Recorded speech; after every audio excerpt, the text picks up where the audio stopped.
సింహాచలం చందనోత్సవానికి వెళ్లిన భక్తులు 7గురు గోడ కూలి మృతి చెందారు. ఈ ఘటనలో చంద్రంపాలెం నివాసితులు ఆయన సాఫ్ట్వేర్ దంపతులు మృతి చెందారు. వారి బంధువులు మాట్లాడుతూ అధికారుల వైఫల్యం వల్లే మృతి చెందారని పేర్కొన్నారు. నా పేరు శ్రీరామూర్తి, చంద్రపల్లి గ్రామ వాస్తవ్యం. ఈ రోజు చనిపోయిన దంపతులిద్దరూ మా కజిన్ బ్రదర్ కొడుకు కోడలు, ప్లస్ వాళ్ళ అత్తగారు, మా కోడల తరకు మేనత్త గారు.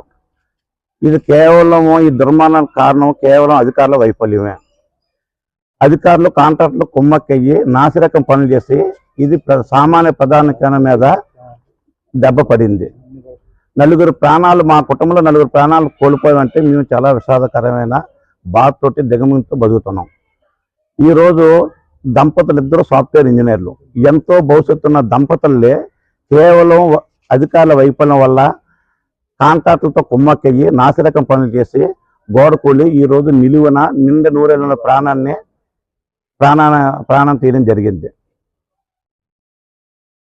ఎటువంటి న్యాయం జరగాలంటే ఈరోజు పోయిన ప్రాణం పోయిన, కానీ ఇంత ఇప్పుడు కూడా అధికారులు ఎప్పుడూ కూడా విఐపి తాలూకా సేవలోనే మునిగాడే తప్ప సామాన్య ప్రజలకి ఎటువంటి సౌకర్యాలు కానీ ఎటువంటి అవసరాలు కానీ తీర్చలేదని ఈ రోజు తేటతలం అయ్యింది. 8 మంది ప్రాణాలు కోల్పోయారంటే ఎంత నాసిరకంగా గోడ కట్టారో, ఎంత వైఫల్యం పొందారో. గతంలో కూడా ఇటువంటి సిచ్యువేషన్లు జరిగాయి. మళ్ళీ ఇలాంటి సిచ్యువేషన్ జరగకూడదని అని పునరుద్ధరించారే తప్ప ఆచరణలో ఈరోజు ఎవరు కూడా చేయలేదు. అది చేయకపోవడం వల్ల గతంలోనూ అలాగా తుక్సరాలు జరిగాయి. ఇప్పుడు ఇలాగ గోడ కూలిపోయి చందనోత్సవంలో ఎటువంటి అన్ని ఏర్పాట్లు చేశారని ప్రభుత్వం చెప్పింది, అధికారులు చెప్పారు.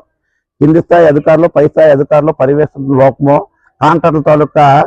కాంట్రాక్టులతో అధికారులు కుమ్మక్కయ్యి నాసిరకం పనుల వల్ల మొత్తం మీద ఈ రోజు 8 మంది ప్రాణాలు కోల్పోయింది. ఒక్క కుటుంబంలో 4 ప్రాణాలు కోల్పోయి మేము ఇంత బాధ విషాదకరంతో జరగటానికి కారణం కేవలం అధికారుల వైఫల్యమే. ఎంతో భవిష్యత్తున్న మా బ్రదర్కి 2 కొడుకు కూతురు,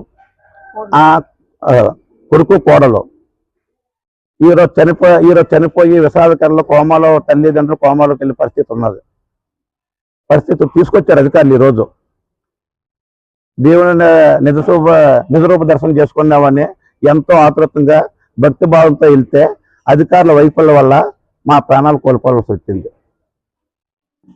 విఐపీల సేవలు మునిగారే తప్ప సామాన్య భక్తుల తాలూకా అవసరాలు, సౌకర్యాలు ఎటువంటి అవకాశాలు కానీ కల్పించలేదు.